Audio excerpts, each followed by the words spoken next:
Hi all. So the last session it got interrupted. I suddenly lost my internet. Okay, let's resume.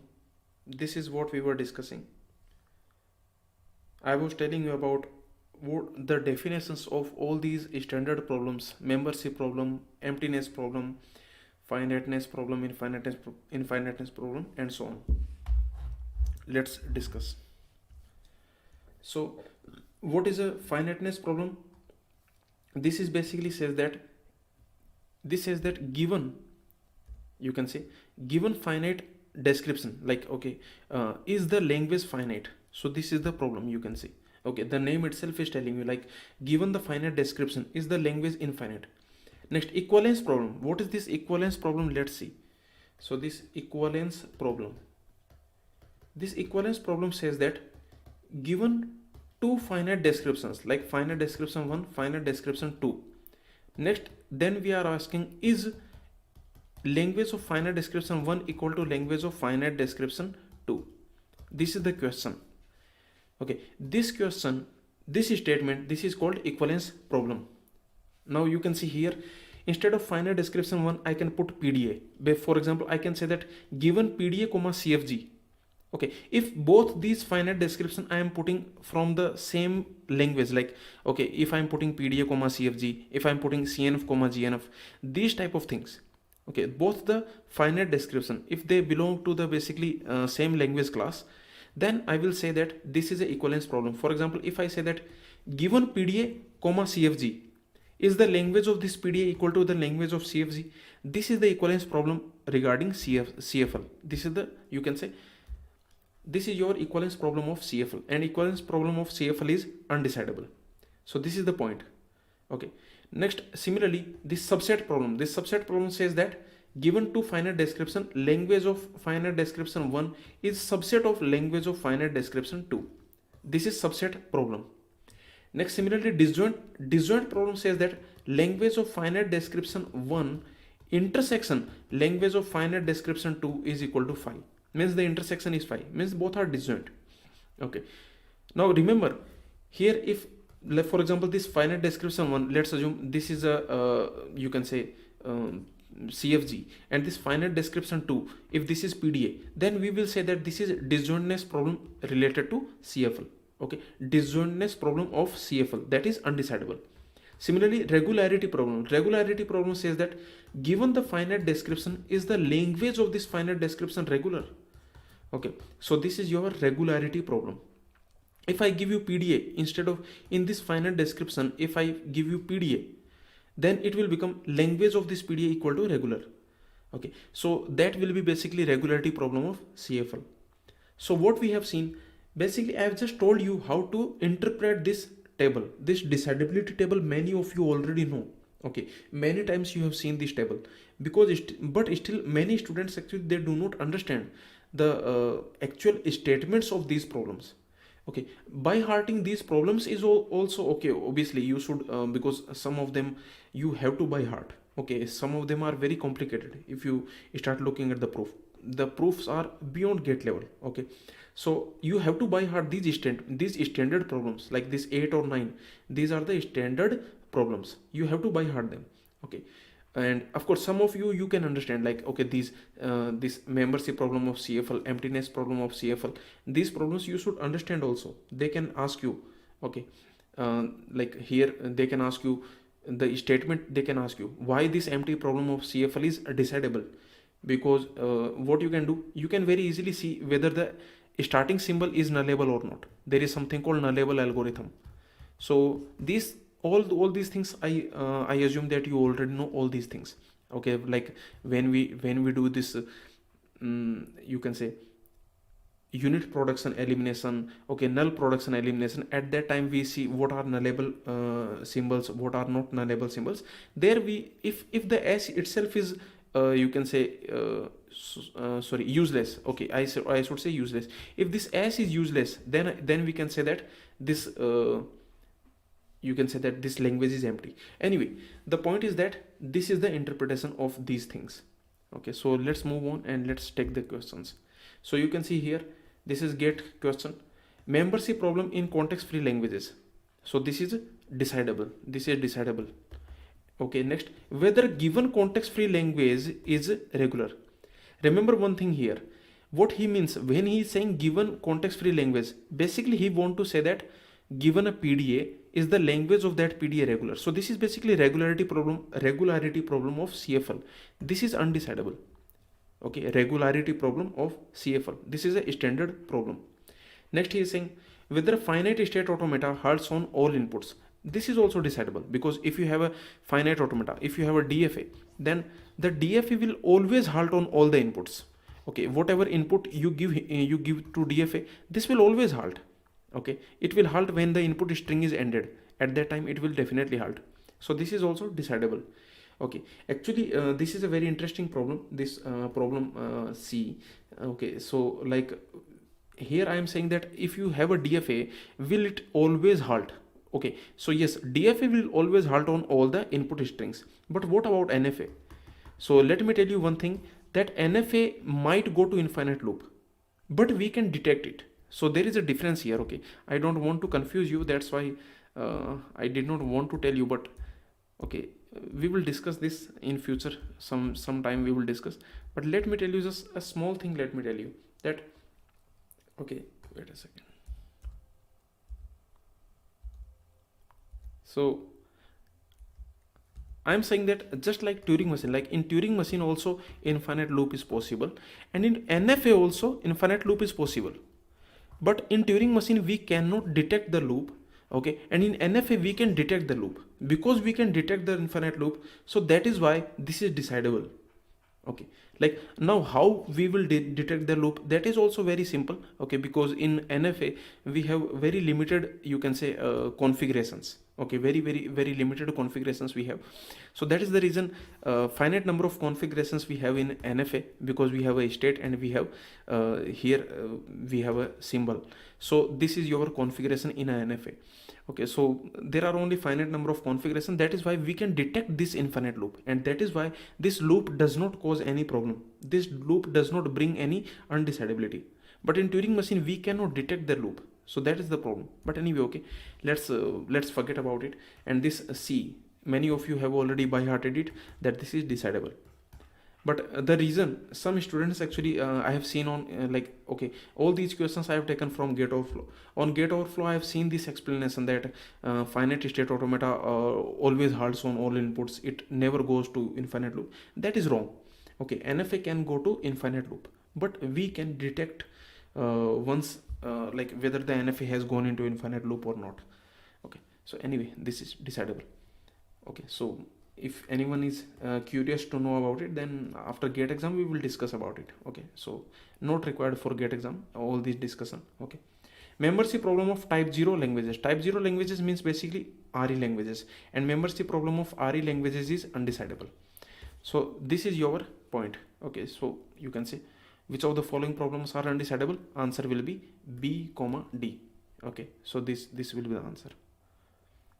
Next he is saying an arbitrary Turing machine halts after 100 states. So this, let's see this. What he is saying, that language L, and given a Turing machine, and M halts after 100 steps. So this is the statement that he has given.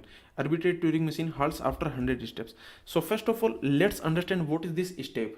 Step means a transition. Okay, so this step, this means a transition. How many transitions you have made? So this is the transition first of all.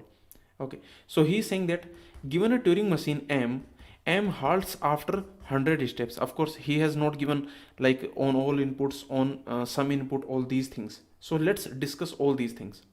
Okay, now the first point we will discuss is this type of problems you have seen many times. Let's discuss this type of problem. First of all, you can notice that this is not a language property. Okay, because why this is not a language property? Because if your Turing machine is halting after 100 steps, this does not tell you anything about the language. Okay, this is not going to tell you anything about the language. So that is the first problem. That is the first point. Okay, like you cannot say whether your language is empty, your language has 5 strings, this type of thing. Okay, so first of all, this is not a, you can say, language property. Now the second point, this type of problems are actually decidable. All these type of problem, like if I say that given all these problems, actually given Turing machine M, okay, does M halt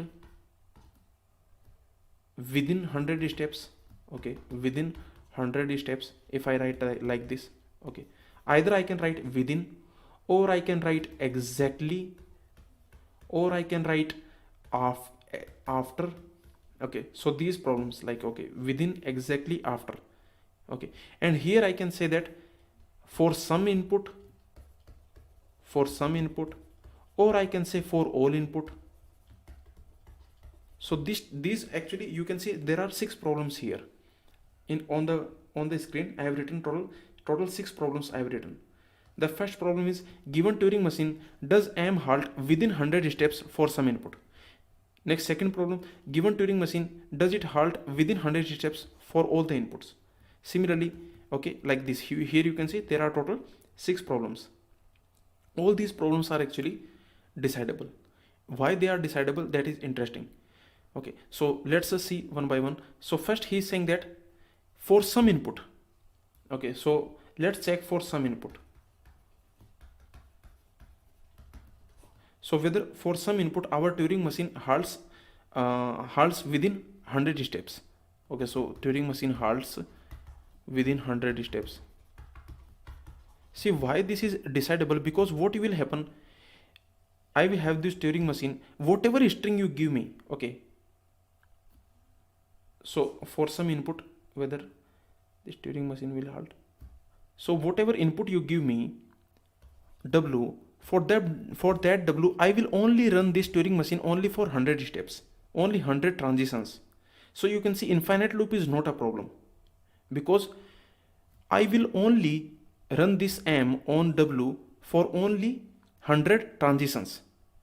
Okay, and if this Turing machine M, let's assume I am running this Turing machine M, okay, on strings, okay, and like first I will you can say run it for epsilon, then 0 for 0, then 0 comma, so like this. Okay, one by one on all the strings I am running it, and I am running only for 100 steps, 100 transitions. Okay, for this input also 100 transition, for this input also 100 transition, maximum 100 transitions I am running this Turing machine M. Okay, and after let's assume that within the 100 transitions this is not halting, then I will not check it, I will not let it run after 100 steps. I will manually, I will reject it. Basically I will reject this epsilon, then I will run this M for 0, then I will run this M for 1. So you can see infinite loop is not a problem. Now the point is, for how many strings I should run it, because he is saying for some input. Of course that some input can be anywhere. So for how many time I should run it? Okay, so that is the question. Now the answer is, you only need to run it for those strings whose length, basically for all strings whose length is for all strings W whose length is less than or equal to 100. Only for these strings you need to run. Okay, you don't need to run it for all the infinite number of strings, for all the strings. You only need to run it for those strings whose length is at most 100. Why is that? Because see, if let's assume that I am running this M only for these strings, okay, from epsilon to all the strings. Let's assume this is the last string whose length is 100. So after this all the strings have length greater than 100. Then what I will do, I will only run this M for these many strings, and of course there are finite number of strings, and for each string I am taking only finite amount of time. Now what you can notice that I don't have to check for any other string, because what will happen, either my Turing machine will halt within 100 steps for one of these strings, then I will basically accept this Turing machine because it has halted within 100 steps for some input. Okay, or what will happen in worst case, in worst case this M will not halt within 100 steps for any of these inputs. For any of these inputs this M is not halting within 100 steps. Then what I will do, then I can guarantee that for these inputs also it will not halt. Because see, if I have a Turing machine, this is my Turing machine, and if this is not halting for, like this is my 100 string, like this is my input of 100, so this is a W, this is a W whose length is 100. Now if my Turing machine is running like this, start state, initially it will run from here, okay, then every transition, every step or every transition, what it will do, every transition will take it to either left or right, one step left or one step right. So in worst case, what can happen, this Turing machine can go to here in one step, in two step it can go to here, in three step it can go to here, and so on. In 100 step it can go to here, okay. Now you can notice that if I have any string, and let's assume for this input string W, my Turing machine is basically not halting, okay. Now if I have any string whose length is greater than or equal to 100, basically if I have more symbols here, then you can notice that this Turing machine will definitely start from here, and this Turing machine is not halting within these 100 symbols, because I have run this Turing machine for all the possible 100 symbols, and it has not halted. So it will not halt for this string also, this string that has length greater than 100, this string, you can see this is your W dash whose length is greater than 100. For this string also our Turing machine will not halt. So that is the reason, okay. So let me see, okay, so is it clear? Is this doubt clear? So the point is that we only have to run this Turing machine for all strings whose length is less than equal to 100, and there are only such finite number of strings. So that is the reason this problem is decidable, because only there are finite number of strings, and for each string only finite amount of time. So that is why you can see whatever Turing machine you give me, whether that is member, whether that is non-member, on this Turing machine I will definitely halt, okay. So that is the reason it is decidable. Let me see the doubts. If W sir इसकी ज़रूरत क्या है, डोवर्ट link technique में हम काफ़ी देर तक wait करते without considering anything, यहाँ यही बोल सकते हैं कि फाइनाइट टाइम में पता चल जाएगा. See Naim, the point is that I am proving that it is decidable, okay. Dovetailing technique can tell you RE, okay. Dovetailing technique can tell you RE, but what about not RE? See, okay, okay, Naim is asking very nice doubt, why we cannot just directly apply the Dovetailing technique. See, Naim, take a machine, let's assume you take a machine and assume this machine loops on every string. Basically this does not halt on any string, let's assume, okay. So this M, this is not halting on any string. So this is looping on all the strings, means it is not halting on any string. Now what you will do, now if you run this Turing machine, now if you apply the Dovetailing technique, then what you will do, you will run this like this, okay. So these are your strings. Now you are running this M on epsilon. Of course you are running it for only 100 steps, you will run it only for 100 steps, but the point is that you cannot be sure, so you will run it for here. Remember, this M is not halting for this, M is not halting for this, M is not halting for this, M is not, and so on. So till how much time you will keep on doing. See, remember, this M will not halt for any string. So infinite amount of time you will have to, you cannot stop anywhere. If you use, basically if you directly use the Dovetailing technique, if you do not apply this this idea, this trick, if you do not apply, then you will just keep on going on, because this Turing machine M will not halt for any string. So what you can say, that for non-member, remember this is a non-member because this is not halting on any string, so this is a non-member, and for this non-member you can say that we are not halting. So that is the problem. So this is the problem with the Dovetailing technique, okay. So you have to apply this tricky method, you can say, this creative method, and I hope that you got this method. Basically we only have to check for strings whose length is less than or equal to 100. Now Sagar is saying, but sir, even if we take all the strings less than equal to 100 string, then still it will be many strings whose length is, see Sagar, there will be many strings, but I can guarantee that there are finite number of strings. I only care about the finite amount of time. Okay, even if there are 1 crore, 1 billion, 1 trillion strings, I do not care.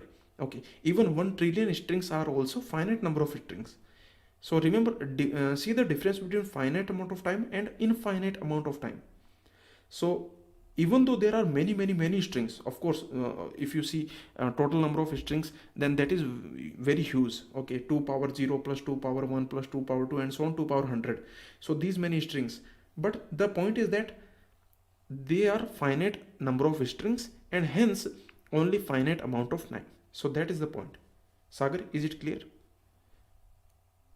So this is the point. Okay, now similarly you can see, like if he says that for all inputs, if he says for all input instead of some, if he says for all also, then also no problem, because we will only run our Turing machine for those strings whose length is less than equal to 100. We don't have to run our Turing machine for any string whose length is greater than 100. So that is why all these problems are actually decidable. You can see all these problems given a Turing machine.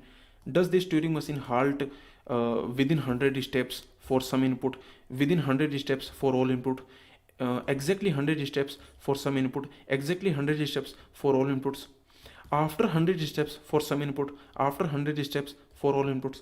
All these problems are decidable. And what is the point?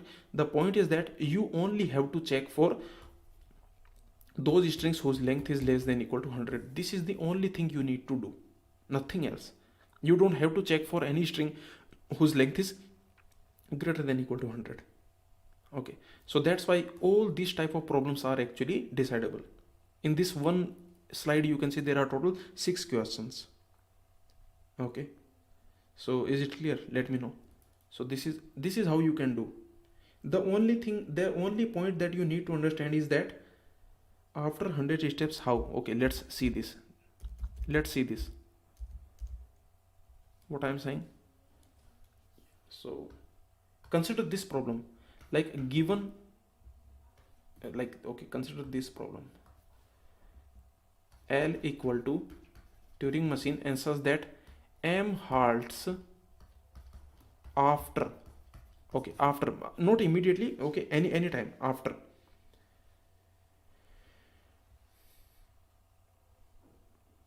Okay, so M halts after 100 steps. For, you can check some input or all, like for all inputs. Let's check for all inputs. Let me tell you for all inputs. Similarly, you can do for some inputs. Now, what he's saying that Turing machines who halt for after means any time after, like after 100 steps for all inputs. So what you will do now, again, first of all, like for example, you have this string. For this string, you need to run this M only for 100 steps. Okay, like I'm running this M for this string. What will happen? If this Turing machine M halts within 100 steps, okay, halts within 100 steps, then directly I will reject it. I will directly reject this M, because I want those Turing machines who halt after 100 steps for all inputs. So you can see, if this Turing machine is taking less than 100 steps, okay, for any input, then immediately I will you can say discard it. Okay, now what will happen? Let's assume this worst case scenario. Let's consider the worst case scenario, that this Turing machine M is running for greater than or equal to 100 steps, basically, okay, greater than 100 steps for epsilon. Remember one thing, as soon as it will take 101 steps, I will stop it. Why? Because as soon as it will take 101 steps, now it is confirmed that okay, wait a second, he's saying M halts after 100 steps for all inputs. Yes, actually here it should be okay, so, sorry, here actually it should be immediately after. Here it should be immediately after, because if it is after, then it is undecidable. It should be immediately. If this is immediately, then what I will do, I will only run it for 101 steps. Okay, because I don't have to check for more than 101 steps. Okay, because if this is the word immediately, okay, so if this after is there, consider this problem L equal to M such that M halts after some time after, like, okay, not necessarily immediately. M halts after 100 steps on all inputs. This is actually undecidable. This is undecidable. This L is undecidable. And what is the reason? Because see, if I am taking this, let's assume this is my epsilon, this is my empty string. Now for this empty string, what I am doing, I am running this M for this empty string. Now let's assume that 100 steps, it has taken 100 steps. It has already taken, let's assume 101 step it has already taken. Now see, I cannot stop. Why I cannot stop? Because the problem is that I cannot guarantee that my Turing machine will halt, because he is saying that Turing machine halts after 100 steps. Means, see, if after 101 step I cannot stop, because I have to guarantee that this Turing machine will halt on epsilon. Definitely it will halt on epsilon. This we cannot guarantee. This is basically again your halting problem. Okay, so this is the reason you can see this L is undecidable. Means M halts after, if this is not immediately, like, okay, it can be any point of time after 100 steps, then this is undecidable, because basically this is reducing to halting problem. You can notice this is basically reducing to halting problem. Why this is reducing to halting problem? Because if this is decidable, then this is also decidable. See, let's assume this L is decidable. Let's assume that L is decidable. Then this is also decidable, that M halts after 0 step, on all inputs. You can see, if this is decidable, then of course this is also decidable. And if this is decidable, this is your basically halting problem. You are basically saying that, because of course I am saying after 1 step, after 0 step means basically after starting. Once I start a Turing machine, it will halt on all the inputs. So you can see that is the reason this L is not decidable, because if it becomes decidable, then this halting problem will also become decidable. Okay, so this is the first point I just want to clarify here. So this is the point. And if this is immediately, like he says that immediately after, then you can say yes, this is decidable in the case of immediately, because in the case of immediately I do not have to wait for halting. That is the point. So here actually I should say that, here I should say immediately after, not after, I should say immediately after. Okay, and if this is after, then this is undecidable. Okay, so we have seen this. So now you can see this question: an arbitrary Turing machine halts after 100 steps. Actually, this is an undecidable problem. Okay, because again this is after, so whether this is immediately after or this is after, so that depends. So if this is after 100 steps, so this is undecidable. Okay, next, a Turing machine prints a specific letter. This is undecidable. This is a very famous undecidable problem actually. So if you have a program and whether that program will print a specific letter or not, this is undecidable.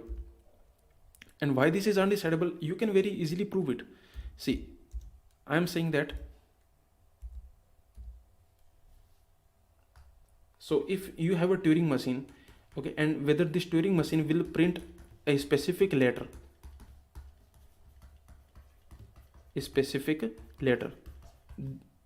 okay, let's assume that letter is let's assume K. This is your letter. So whether a given Turing machine will print a specific letter K or not, this is undecidable. And how you can very easily you can prove it, because you know that halting problem is undecidable. Okay, now let's assume that this is decidable. Let's assume that this is decidable. If this is decidable, then what it means? It means that if you have a Turing machine, okay, then you can say yes or no if it will basically print a specific letter or not. So let's assume this is decidable. If this is decidable, then you can decide the halting problem. How? Because I told you in the Turing machine we have exactly one final state and there is exactly one reject state, and this is your Turing machine. Let's assume this is the start state. This is your Turing machine. Now what I will do, let's assume that with every I design this Turing machine like this, that if I go into the final state, then I will print the letter K. I will print letter K. If I go to reject state, then also I will print letter K. Means, and in all other states, I will not print the letter K. So in this final state, I will print letter K as soon as I am running. Let's assume this Turing machine is running for some string. If I enter into this final state or this reject state, then I will print the letter K. Okay, this is my basically I am just changing the definition of Turing machine little bit. No, not a major change.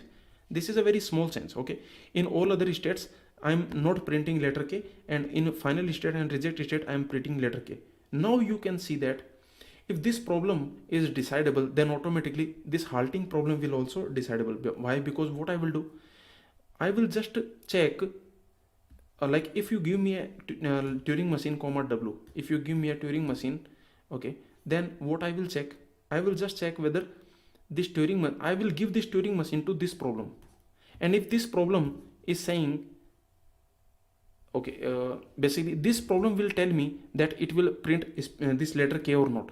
If this problem is, if this machine is telling me that it will print letter K, means this M will print letter K, then I know that it will enter into the you can say halting state.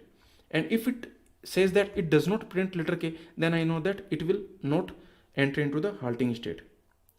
So this is how you can basically, if you decide this, then automatically halting problem will also become decidable. So that is the reason this problem is undecidable. And this is a very famous problem.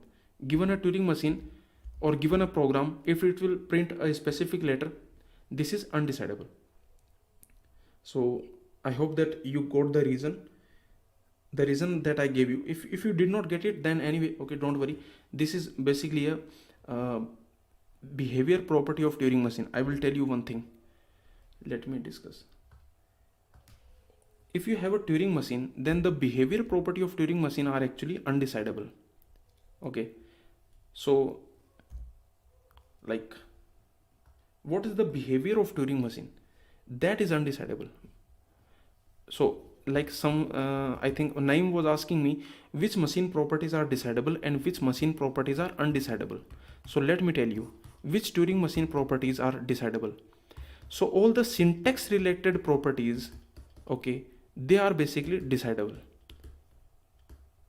and all the semantic related properties, like you can say all the non-trivial semantic related property, I can say all the non-trivial semantic related property. Semantic means behavior.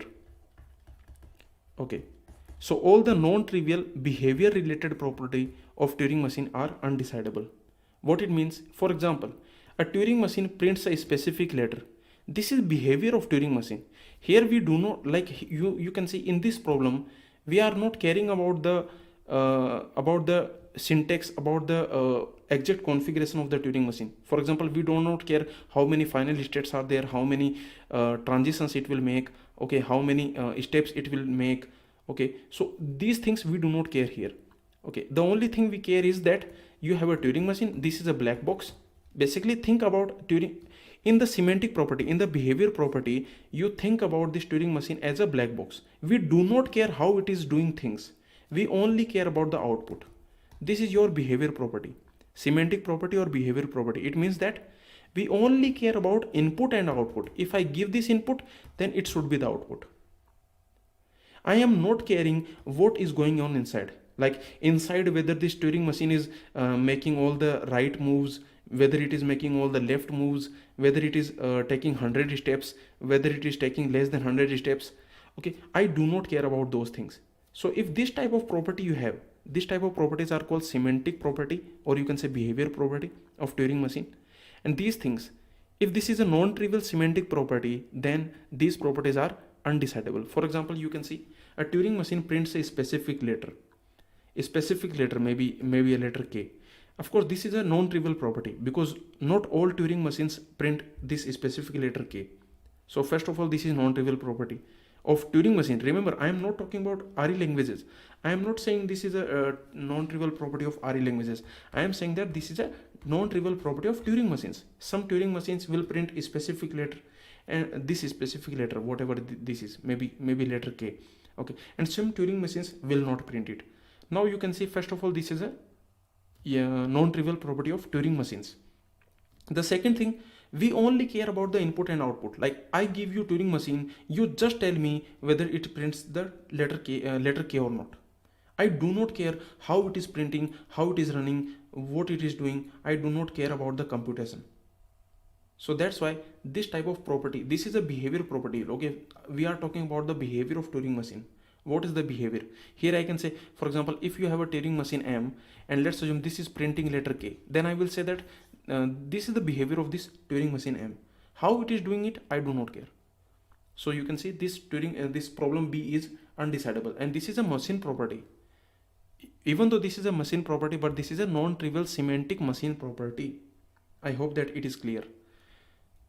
And this is actually this you can find here also. Here also, in these slides also you can find it. See, you can see this is your so you can see this P is your, okay, no, not here actually, wait a second, where I have this somewhere. I think it is here. Yes, this is your semantic property, you can see. So like this example, you consider this example C. This is a very popular example, many students have doubt in this example. Let's consider this example. A Turing machine computes the product of two numbers. Let's see this. This is undecidable. Again, remember, first of all, let me tell you, on gate overflow actually there is a lot of discussion for this question. Okay, first of all, this is not saying that a Turing machine can we can create a Turing machine for a product. This is not. It is saying that if I give you a Turing machine, then you need to tell me whether that Turing machine computes the product of two numbers or not. Basically, that Turing machine is doing multiplication or not. Okay. So now this is the point. Here actually what I am saying that you have a Turing machine.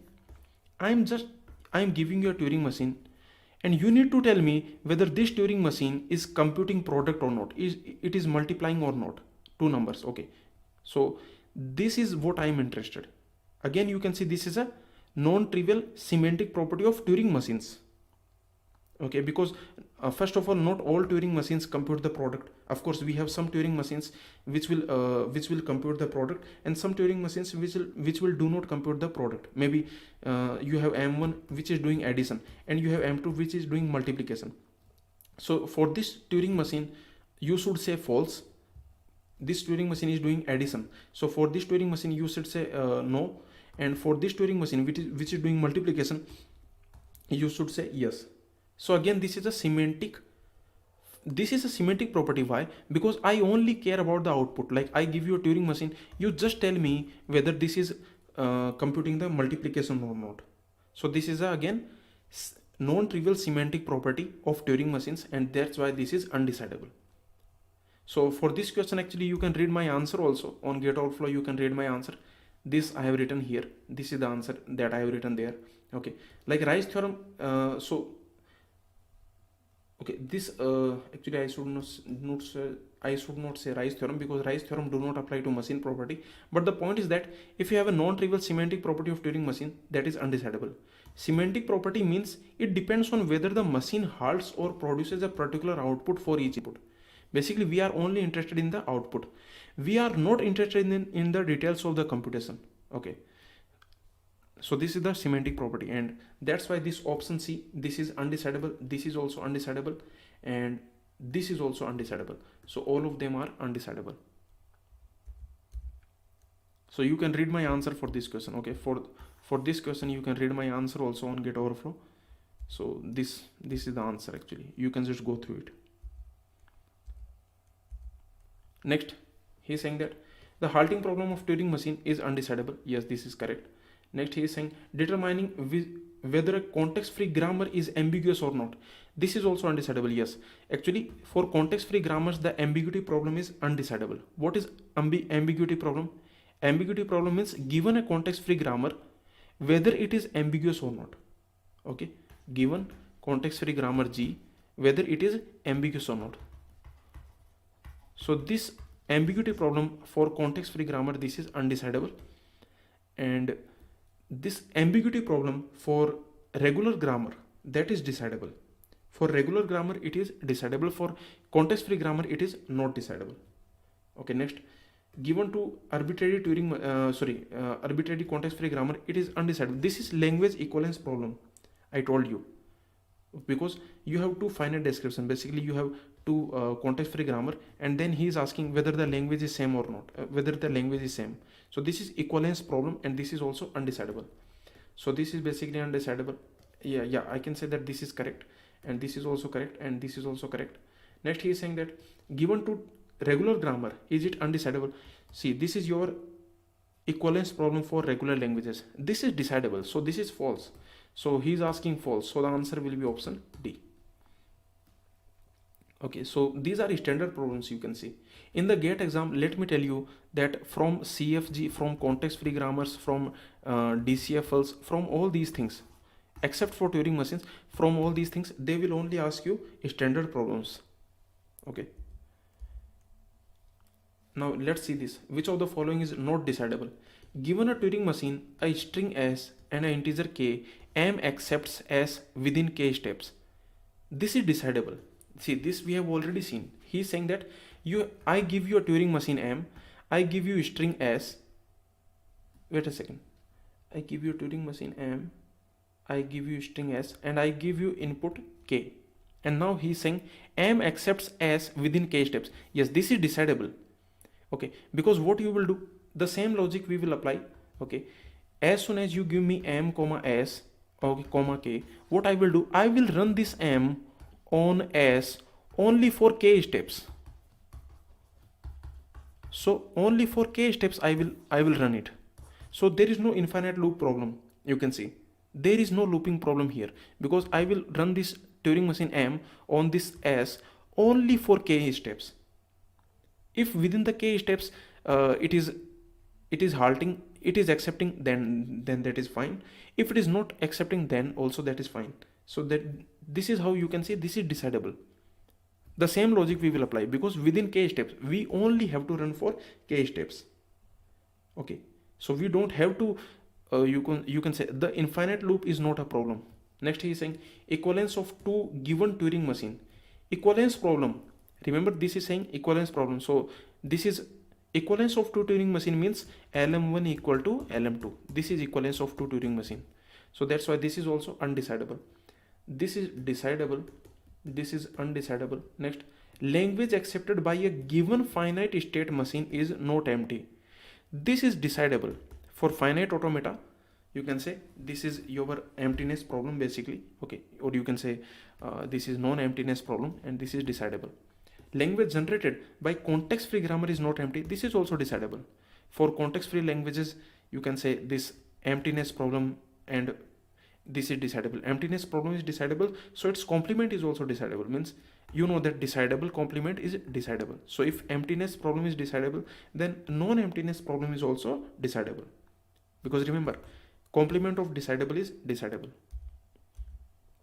Next, he is saying, does a given finite state machine accept a given string? Does a given finite state machine accept a given string? So this is decidable, because finite automata, you have this is acceptance problem. Remember, this is acceptance problem, or you can say membership problem of finite automata. So this is decidable. And does a given finite context free grammar generate an infinite number of strings? This is infiniteness problem of context free grammar. This is also decidable, because you know that finiteness problem of CFL, that is decidable. So infiniteness problem of CFL is also decidable. So both these problems are decidable. Okay. At any point of time, if anyone has any doubt, you can ask. Which of the following problem is undecidable? membership problem for CFG, finiteness problem for FSA, means okay, ambiguity problem. So yes, this is undecidable. Equivalence problem, yes, all these problems are decidable. This B is undecidable. Ambiguity problem for CFG, this is a standard problem which is undecidable. Next, which of the following are decidable? Whether the intersection of two regular languages is infinite. See, this is decidable. Why? Because if I give you two DFA, first of all, you can very easily create the product automata. Means you can create the intersection. You can create the product automata and then you can check infiniteness problem. So this is decidable. Next, whether given context-free language is regular. This is regularity problem of CFL. Whether a given context-free language is regular. This is regularity problem. So this is undecidable. Next, whether two push-down automata accept the same language. This is equivalence problem of push-down automata. Equivalence problem of CFLs, or you can say equivalence problem of PDA. This is undecidable. Whether a given grammar is context-free. He is saying given grammar. Whether a given grammar, of course. So he is not mentioning which type of grammar. So we cannot take any assumption. We have to assume all the type of grammar. Basically, we have to assume that type 0 grammar he is talking about. Given whether a given type 0 grammar is context free. This is decidable. This is decidable. See, here actually you should notice one thing. He is saying that whether a given grammar is context free. He is saying whether a given grammar is context free. He is not saying that whether a given language is context free. No, he is saying whether a given grammar is context free, and very easily you can decide it. Because what I will do, the algorithm, my algorithm will do like this.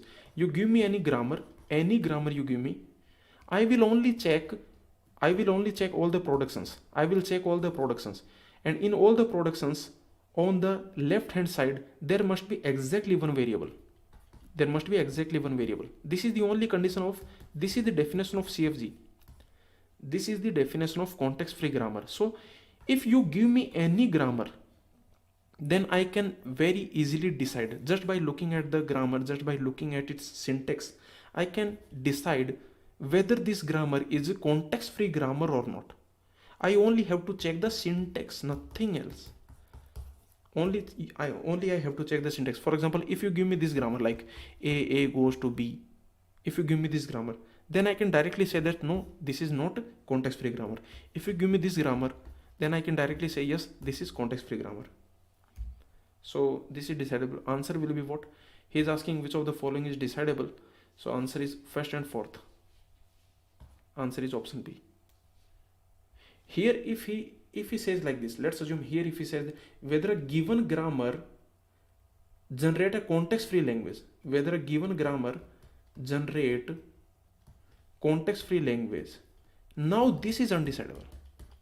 If he says like this, whether a given grammar generate context free language, because now this is your given grammar means basically given type 0 grammar, and type 0 grammar means basically Turing machine. Okay, you can think like this. Type 0 grammar means Turing machine. Turing machine means basically RE language.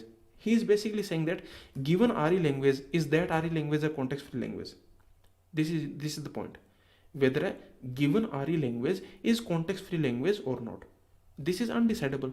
This is non-trivial and non-monotonic property. So actually this is not RE. If this is the statement, in that case this will be not RE. Because this is non-monotonic and non-trivial property. Okay, so you have to take care about these things. These small things you have to take care. Now let me take Naim's doubt. Naim was asking this doubt actually. I could not see it earlier. So Turing machine, and he is saying LM cardinality is greater than or equal to 5. Now let's see here. So he is saying that Turing machines such that the language accepts at least this Turing machine accepts at least 5 string. First of all, this is a non-trivial property. Because this is a non-trivial property, so this is undecidable. Okay, next you can see the property means empty language. Empty language does not satisfy this property, so I can say L complement is not RE. Okay, also you can see this is monotonic property, because if your language has at least 5 strings, then this is your superset will also have at least 5 strings. So this is monotonic property. Now let's apply the dovetailing technique. Here you can apply, because he is saying that let's take a member, because we only have to check for the members. We have already seen that this is undecidable. We want to check whether this is RE or not. This is what we want to check. So let's take a member. Member means take a member M. If this is a member, then it means that this M accepts at least 5 strings. M accepts at least 5 strings. Okay, let's assume those strings are W1 and somewhere W2, somewhere W3, somewhere W4, somewhere W5. So what I will do, I will apply the dovetailing technique. In the dovetailing technique, I will run like this. Somewhere W1 is there, somewhere W2 is there, somewhere W3 is there, somewhere W4, and somewhere W5 is there. Now I can apply the dovetailing technique, and you can notice that I don't have to worry about other things. Even if this M is accepting more strings, I do not have to care. Okay, I will only care about these 5 strings, because I am taking a member. So this M definitely accepts this, maybe more, I don't care. Now you can see, using dovetailing technique, what I will do, I will take these finite strings. These are finite number of strings. I told you what you need to do. These are basically finite number of strings. So just take this finite number of strings and run your Turing machine in parallel. If you run this Turing machine parallelly, by the definition, because this Turing machine is accepting W1, it means that this Turing machine will definitely accept it. And as soon as it will accept it, I am standing here. I am standing with a copy pen. I am standing here and I am looking at it. I am continuously looking at this Turing machine. As soon as it will accept, I will take a copy, I will take a pen, I will make a tick mark. Basically this tick mark is telling me that okay, one string has been accepted. Similarly, this W will be accepted, I will put a tick mark. Now as soon as these 5 strings will be accepted, okay, and of course it will take only a finite amount of time, so you can see I will accept, I will halt on member, because I can guarantee that I will halt on member. So that's why I can say that this L is RE but not REC. When we say it is undecidable, while applying dovetailing, we do not even check for non-member. Let me tell you, you have already seen that this is undecidable. Okay, once this is undecidable, now I want to check whether it is RE or not. Okay, it is already undecidable, this we have already seen. Now I want to check whether this is RE or not. Now here the definition of RE I am applying. See, the definition says that, what is the definition? The definition says that on members you must guarantee that you will halt. Okay, I do not care about the non-members. On members you must give me guarantee that you will definitely halt. And you can see I am giving you guarantee, because what I will do, if I take a member, this M is a member, then of course this M will satisfy these things. This M will definitely halt on W. So these are the things, these are the properties that member will satisfy. Now for this member, you can see what I will do. For this member, I will apply the dovetailing technique. Okay, and because when you apply the dovetailing technique, then within a finite amount of time, I will be able to guarantee, I will be definitely halting for the member. Okay, remember, if you apply this dovetailing technique for non-member, then what will happen? Let me just tell you. Okay, one time I will discuss it. Actually I have already discussed it in the last class, but let me discuss dovetailing technique for non-member. What will happen? Okay, so here this is your problem M, such that LM, basically this is greater than equal to 5. This is your problem. Now let me take a non-member. Let's see whether I can guarantee whether I will halt on non-member or not. Because I am taking a non-member, it means I am taking a Turing machine M who accepts less than 5 strings. So M accepts less than 5 strings. This is my M. What I have taken? I have taken a non-member. Now I am going to apply the dovetailing technique for non-member. Let's see whether I can guarantee or not. Whether I will guarantee whether I will definitely halt or not. Let's see.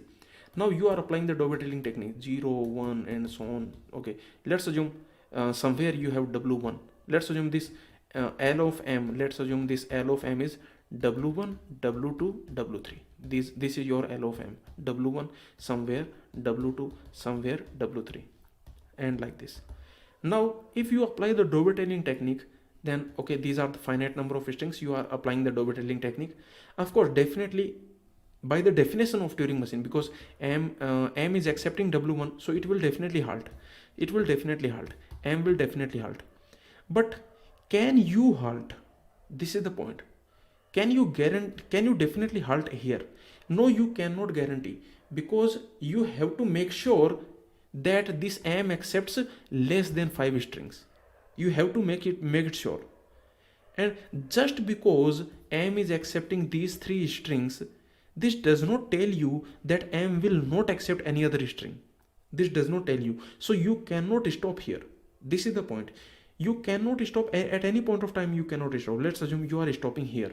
Okay, you are only checking for these strings.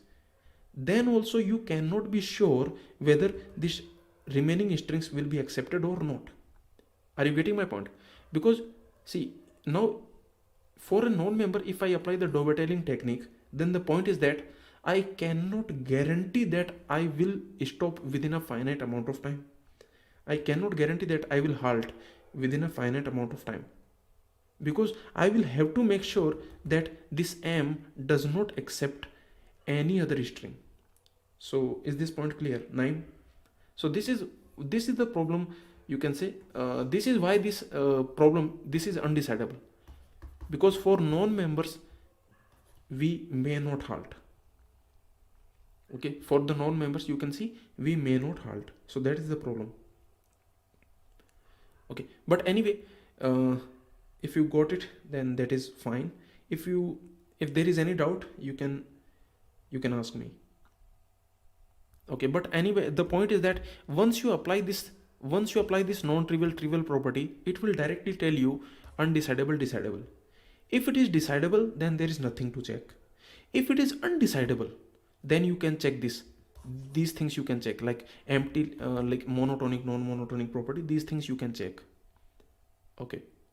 Also, you can apply the dovetailing technique, and if for members, if you can guarantee that you will definitely halt, then you will say that your language is RE. Okay. So this is the point. Now let's move on. Let's see this question. He is saying that, does a given program ever produce an output? This is also undecidable. This is basically similar to that, whether a given Turing machine will print something or not. Okay, so this is again your non-trivial semantic property of program. I told you program correspond to Turing machines. So this is basically non-trivial semantic property. Remember, here we are only discussing the behavior. Means you give me a program, whether that program will print something or not, will produce some output or not. Okay, so that's why we do not care what is happening inside. We do not care. We only care about our output for the input.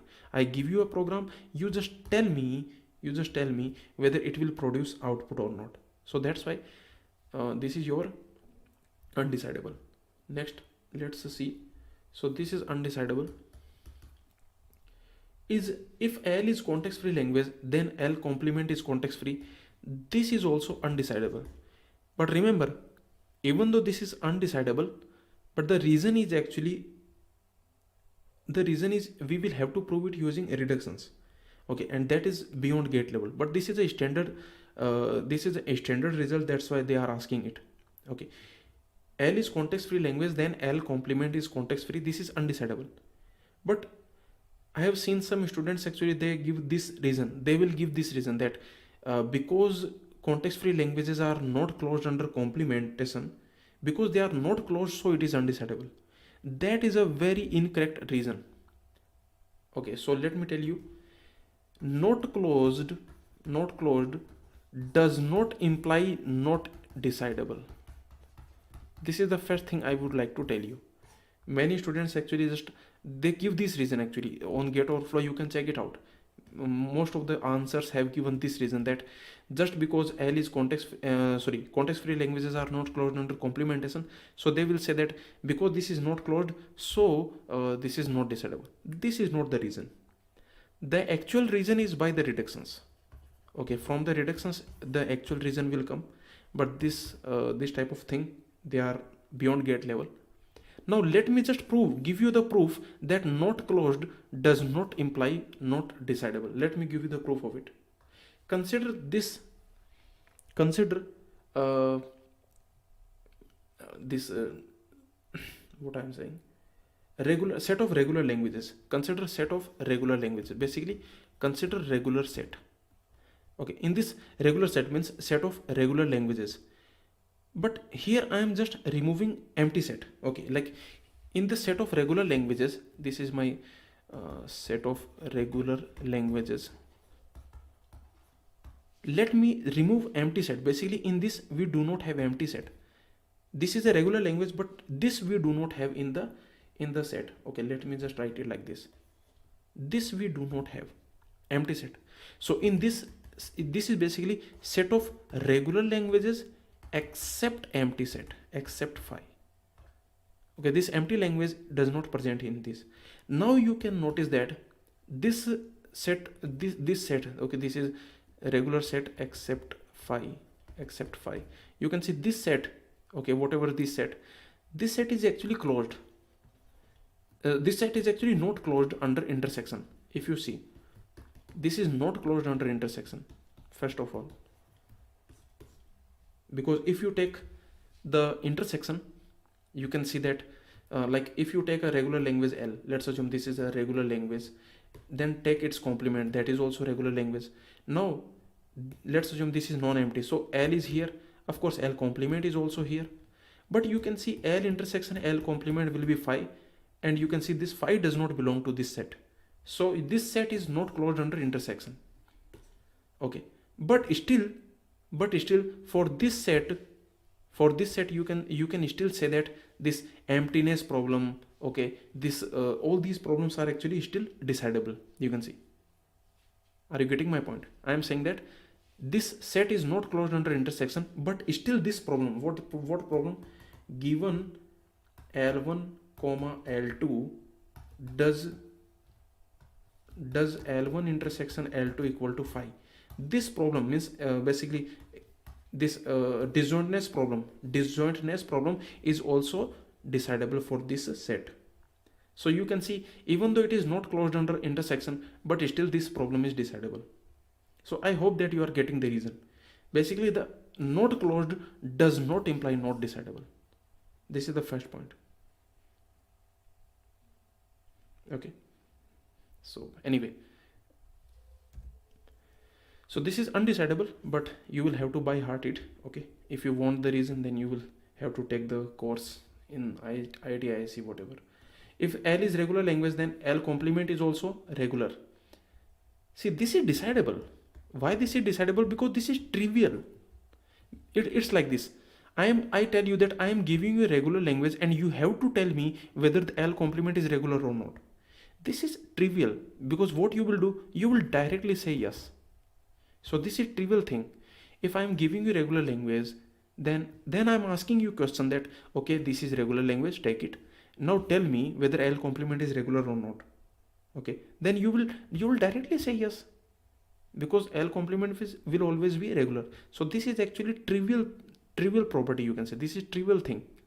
Okay, this is, you can say, trivial property of regular languages. This is how you can think.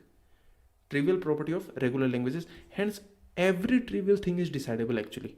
Whatever trivial thing you have, whether this is trivial property of DFA, trivial property of NFA, trivial property of Turing machine, trivial property of RE languages, trivial property of regular languages, whatever trivial thing you have, that is decidable. Because trivial means that it is decidable. Either it is yes or it is no. So now, if L is recursive, then L complement is also recursive. This is also trivial thing. Because if you give me L which is recursive, then I will directly say yes. I will not even check it. You are saying that I am giving you a recursive language.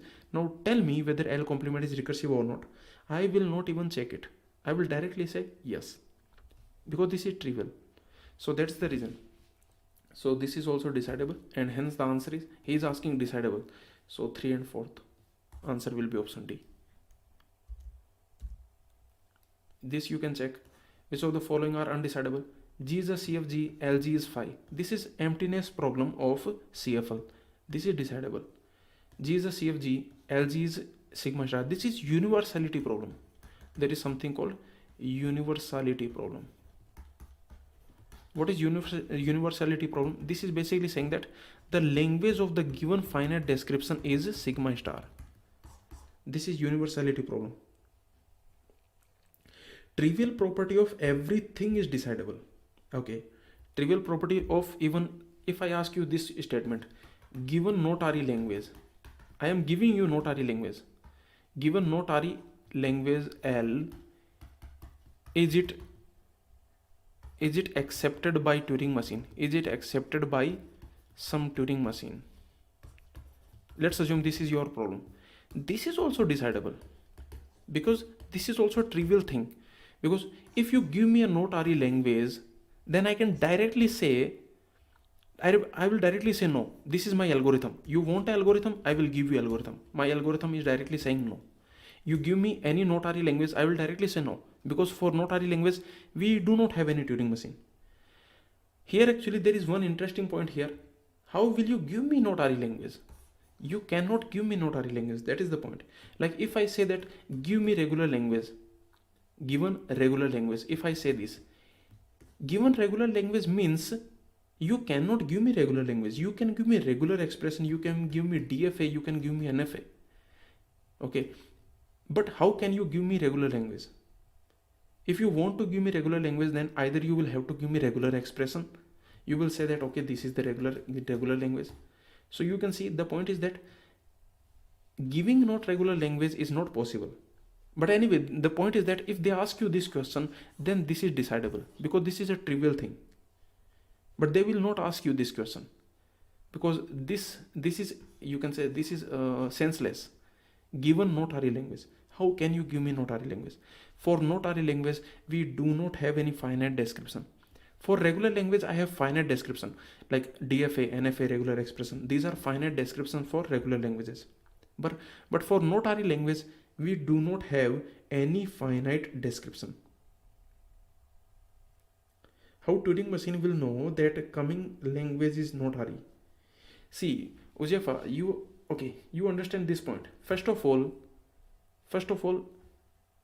how will you give me not-RE language? This is what I am trying to tell you, that giving not-RE language is not possible. If I want to give you regular language, then I can give you DFA. You have a Turing machine, and to this Turing machine, I want to give you regular language. Then what I will do? I will give DFA. I will give the binary encoding of DFA. So to the Turing machine, how will you even give me not-RE language? First of all, that is the question to you. Like, you want to give me not-RE language. First of all, tell me how will you give me not-RE language? This is the first point. Okay. Now the second point is, sometimes, okay, you don't have to always think about in the terms of Turing machines. You don't have to think about Turing machines always. This decidability, you can sometimes think in general term also. Like this problem, consider this problem. Do not consider the language, consider the problem. This is the problem. And the problem is this. The problem is this. Given not-RE language, is it accepted by some Turing machine? Okay. So this problem is decidable, because this problem is trivial, and my algorithm will definitely answer no. So I hope that you are getting the point. Okay, this problem, if you read this problem, this is a trivial problem, because in this problem you are saying that given a not-RE language, I do not care how are you giving me, I do not care. That is your task. You will give me not-RE language. You are saying that okay, Deepak, take this not-RE language. Now tell me, is it accepted by some Turing machine or not? I will directly say no. I won't even look at your language. I will directly say no. So that is the point. Okay, I hope that you got the point. Okay, so this is universality problem. Means, what is universality problem? Means, given finite description, means for example, given Turing machine, given CFG, given PDA, is the language of that PDA sigma star. This universality problem is decidable for regular languages, and this is undecidable for context free languages and all other languages. So this is undecidable. Next, M is a Turing machine, is LM regular? This is regularity problem for RE languages. This is undecidable. A is a DFA, N is a NFA, and he is saying equivalence. This is your equivalence problem for regular languages. This is decidable. Okay. Next, which of the following problem is undecidable? Deciding if a given context-free grammar is ambiguous. Yes, this is undecidable. We have already seen this. Deciding if a given string is generated by a given context-free grammar. This is decidable. This is your membership problem. Basically, given context-free grammar, comma W. Is W generated by grammar or not? So this is decidable. This is your membership problem for context-free languages. Membership problem for CFG. Deciding if the language generated by a given context-free grammar is empty. This is also decidable. Emptiness problem. This is your emptiness problem for CFLs, or you can say emptiness problem for CFG. Next, consider the following. The complement of every Turing decidable language is Turing decidable. Yes, this is true. This statement is true. Okay. Next, there exists some language which is in NP but is not Turing decidable. This is false.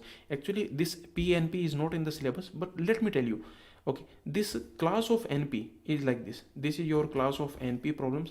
Here you have P problems, and here you have NPC problems, and these are your NP hard problems, like this. Okay, so this type of structure we have right now. Okay, right now we have this type of structure, assuming, actually this type of structure we have, assuming P equal to not NP. Assuming. Why I am saying assuming? Because this is not a correct thing. Actually, this has not been proven to be correct. Okay, so the point is that, okay, if we assume that P is not equal to NP, then this diagram is correct. Okay, if we assume P equal to NP, if we assume this, then the diagram will be like this. Here we have P, here we have NP, and here we have NPC. So this will be the diagram, you can see. Okay, anyway, the point is that all NP problem, whatever NP problem you have, means all NP problem means all the P, all the NPC problem, including all the NP problem. So if you have any NP problem, then for that problem we definitely have algorithm. For example, whatever problem you take, halting problem, sorry, not halting problem, I want to say Hamiltonian problem, or longest path problem, shortest path problem, sorting problem, okay, whatever problem, like, okay, like minimum spanning tree problem, all these problems are NP problem, and for every NP problem we have algorithm. These algorithms, some of these algorithms take exponential time, but that does not matter. The point is we have algorithm. There exists algorithm for every NP problem. There exists algorithm. Because there exists algorithm, so every NP problem is decidable. Okay, so he's saying that there is some language which is in NP but is not Turing decidable. This is false, because every NP language, every NP problem is Turing decidable. If a language is in NP, then it is decidable. Yes, this is correct. So you can see. Next, this is GATE 2016 question. He's saying that given NFA N1, N2 is the intersection phi. This is your disjointness problem, if you remember. Disjointness problem of regular languages. This is decidable. Disjointness problem of regular languages. Given a context-free grammar and string X belongs to sigma star, then he is asking, does X belong? This is membership problem of CFL, membership problem of CFG. This is decidable. You can see this is just a simple membership problem of CFG. Given CFG G1 G2 is language same. This is equivalence problem of CFL. This is undecidable. Next, given a Turing machine is LM equal to 5. This is emptiness problem of RE languages, and this is not RE, because this is non-monotonic property, undecidable and not RE. You can see non-monotonic property. Next, consider the following problems. LG denotes the language generated by, okay, and so on. He's saying this is GATE 2018 question. Now the first statement he's saying, for an unrestricted grammar G and string whether W belongs to LG, this is undecidable. This is your membership problem for RE languages. Okay, membership problem for RE languages, because unrestricted grammar means RE grammar, type 0 grammar. So the language of type 0 grammar is basically RE language, and basically he's saying that W belongs to LOG, means this is undecidable. Next, given a Turing machine M, whether LM is regular, this is regularity problem of RE languages, this is also undecidable. Next, he is saying that given two grammar G1, G2, whether they are equal, this is also undecidable, because he is saying given two grammar. So of course he is not saying which grammar, so we cannot make any assumption. So we have to take the most general grammar. Most general grammar means type 0 grammar. So you can see, given two type 0 grammar, whether the language is equal, this is equivalence problem of RE languages. Equivalence problem of RE language, that is undecidable. Next, he is saying that given an NFA N, whether there is deterministic PDA such that N and P accept the same language, this is decidable. This is trivial actually. This is trivial, because what he is saying, consider, see, remember, okay, he is saying that I am giving you NFA N. Now you need to tell me whether there exists a deterministic PDA such that they accept the same language. This is trivial. Why? I will directly say yes. For example, it's like this. Okay, you are coming to me and you are saying that, okay, Deepak, take this NFA N, take this. Okay, now tell me, is there any deterministic PDA? Basically, you just want to ask me, is there a deterministic PDA which will accept the same language which is accepted by this NFA? I will directly say yes. I will not even look at your NFA. I will directly say yes, because this is trivial thing. Okay, if you have NFA N, then the language is LN, and definitely this LN is regular language, and for every regular language is DCFL. So because every regular language is DCFL, so definitely there exists a DPDA. Remember, I do not need to create the DPDA. I just need to answer yes or no, because I know that definitely there exists a DPDA, so I will say yes. So this is a trivial problem, and every trivial problem in the world is basically decidable. Next, this is TIFR question. He is saying that which is decidable. Given a context-free grammar, is the language regular? This is undecidable. This is regularity problem of CFL. Okay, next he is saying, given a context-free grammar, whether the language is empty. This is emptiness problem. This is decidable, because this is emptiness problem of CFL. Find whether the intersection of two CFL is empty. This is disjointness problem. This is disjointness problem of CFL. This is undecidable. Okay, next, find whether the complement of CFL is CFL. This we have already seen in today's class. This is also undecidable. Okay, whether CFG, G1, G2 generate the same language. This is equivalence problem of CFL. This is also undecidable. So he is asking decidable, answer will be option B. This is your GATE 2017 question. He is saying, given a regular expression and string W, okay, so W belongs to LR. This is decidable. This is membership problem of regular languages. Given a context-free grammar is LG phi. This is emptiness problem of CFL. This is also decidable. Given a context-free grammar is LG sigma star. This is universality problem. This is undecidable. Sir ऐसे ही एक दिन closure property पे BY cube और वो table याद करवा दो please. Okay, sure, we can definitely do it. Okay, given a Turing machine M and string W belongs to LM. This is membership problem of Turing machines or membership problem of RE languages. This is undecidable. Okay, so because you can see this is membership problem. Next, okay, so now I am going to take many questions. You can see here right now on the screen. You can see total 20 questions I have. So let's discuss all these 20 questions.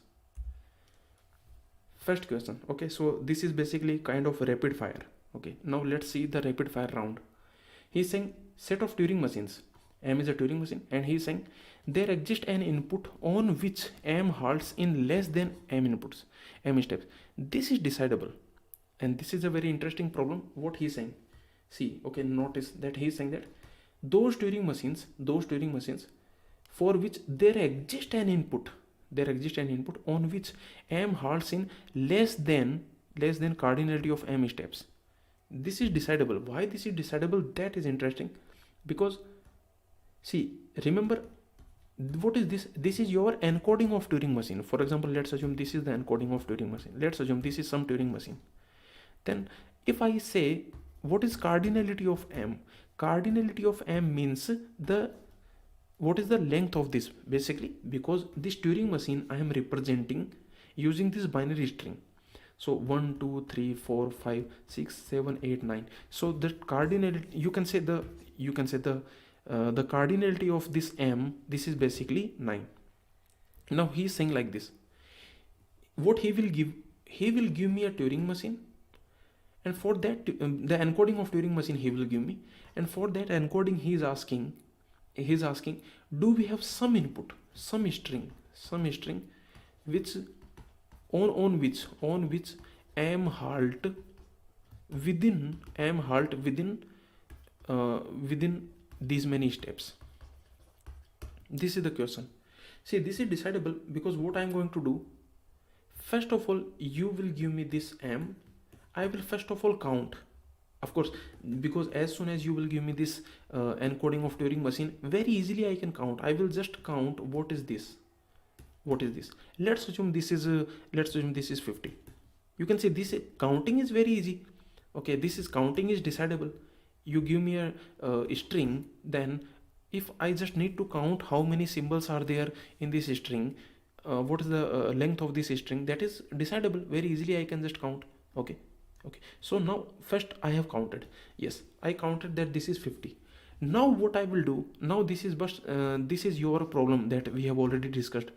On some input, on some string, we want to halt within 50 steps, within 50 steps. This we have already discussed, I told you, because you only have to check for 50 steps. So infinite loop is not a problem. And also one more thing, that in worst case you can check for all the strings whose length is less than or equal to 50. For all those strings you can check. So you can see this is decidable very simply. So that is the point.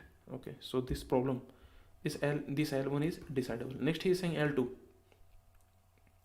Okay, L2 is saying set of Turing machines such that Lm is less than equal to 3. This is non-monotonic property.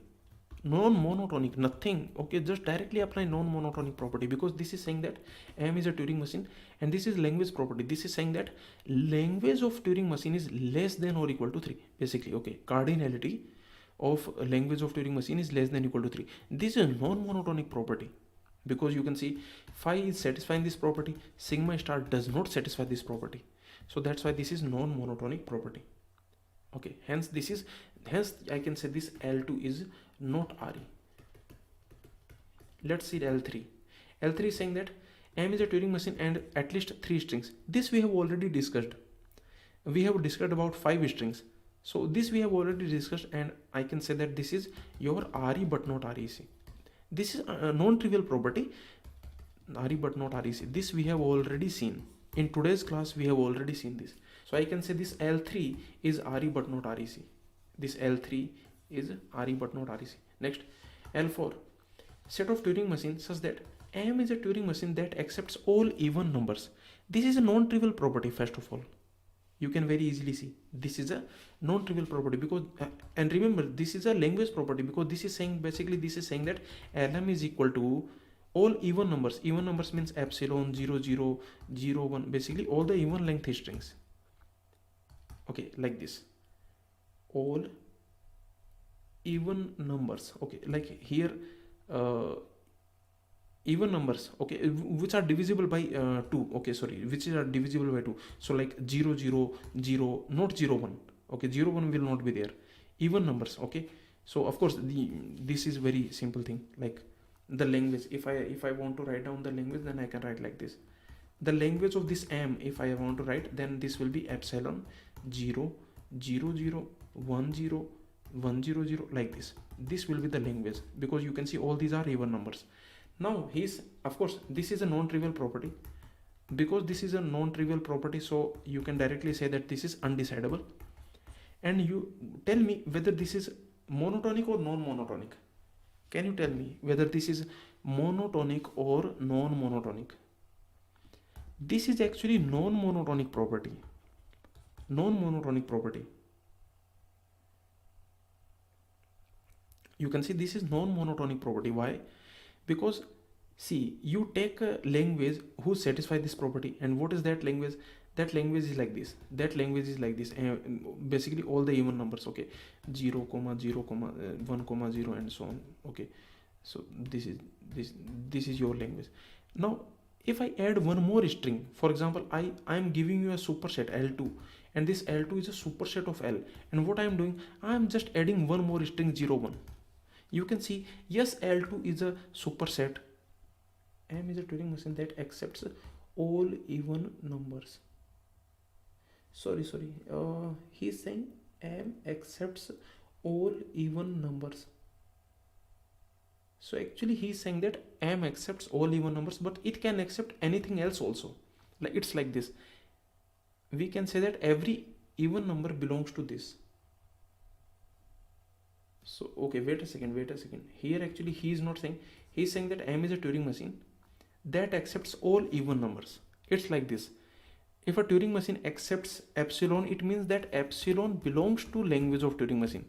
Remember, it does not mean that this epsilon is the language of Turing machine. So similarly here, this is actually monotonic property. This is actually monotonic property, because if you have a language in which you have all the even numbers, then its superset also has all the even numbers. So this is a monotonic property. This is non-trivial, so this is undecidable, but this is monotonic property, and this is actually not RE. Why this is not RE? See, okay, so, and of course this property is not satisfied by empty set also. This property is not satisfied by empty language, so you can say L complement is also not RE. But the point is, this L4 is also not RE. This L4 is not RE because you can very easily see this L4, because even if you apply the Dovetailing technique, then also you cannot do, because there are infinite number of even numbers. Like, okay, this epsilon was there, 0 is there, 0, 0 is there, 1, 0 is there, 1, 0, 0 is there, 1, 0, 0. You can see infinite number of even numbers you have. Even if you apply the Dovetailing technique, if I apply the Dovetailing technique, then also I cannot halt. That is the point. So that's why this L4 is actually not RE. So this is the point. Okay, are you getting this point? Anyone has any doubt in this L4? Let me know. Next, this L5, LM is finite. This is non-monotonic property, and because this is non-monotonic property, so you can say this is not RE. Next, LM is infinite. This is monotonic property, but this is actually, even if you apply the Dovetailing technique, then also you cannot do it. So this is not RE, because he is saying LM is infinite. So even if you apply the Dovetailing technique, then also you cannot halt. You cannot halt on the members within the finite amount of time. Okay, so if anyone has any doubt in L6, you can ask. L7, M is a Turing machine, LM is countable. This is trivial property. Every language is countable. This we have already seen in the countability lecture. So if anyone has any doubt, then you can just refer to the countability lecture. There I told you that every language, because every language is subset of sigma star. Sigma star is countable, so every language is also countable. So that's why you can say this is trivial property, because every language is countable. So every RE language is also countable. So that's why this is trivial property, hence you can say this is decidable. Next he is saying L8. M is a Turing machine, LM is uncountable. This is also trivial property. So this is also decidable. Why this is trivial? Because no language is uncountable. So that's why no Turing machine will basically satisfy this. Are you getting this point? No RE language will satisfy this. Every RE language will satisfy this. No RE language will satisfy this. So both are trivial property, and hence this is decidable. L9, he's saying M1 comma M2. M1 and M2 are two Turing machine, and he's saying that epsilon belongs to this union. This is again, this is a undecidable. Why this is undecidable? See, he's saying that you have two Turing machine M1 comma M2, and you need to check whether this empty string belongs to the union. So this is undecidable. Why? Because see, you don't even have to take this much complicated thing. Even if you remove this M2, like okay, even if I make things easy, okay, let me make things easier. Let me make things easier. Now also this is undecidable because epsilon belongs to the language of M2. This is a non-trivial property, and hence this is undecidable. This is RE. This is actually RE but not REC. Why this is RE? Because you only have to check for empty string. The only thing you need to do is empty string. What you will do, see, you will do like this. This is M1 and this is M2. You will do like this. You will give this empty string to this. You will give this empty string to, you will give this empty string to both of them. Okay. Now, if at least one of them, of course, let's assume that this is a member. Let's assume that this is a member means in the union definitely you have empty string. In the union, if I have empty string, then definitely at least one of them will halt. If at least one of them is halting, then I will also halt. So that's why you can say L1 is undecidable but RE but not REC. This is RE but not REC. Ujafa, this is actually here, this is neither halting problem. Yes, this is membership problem. You can think that this is membership problem for epsilon.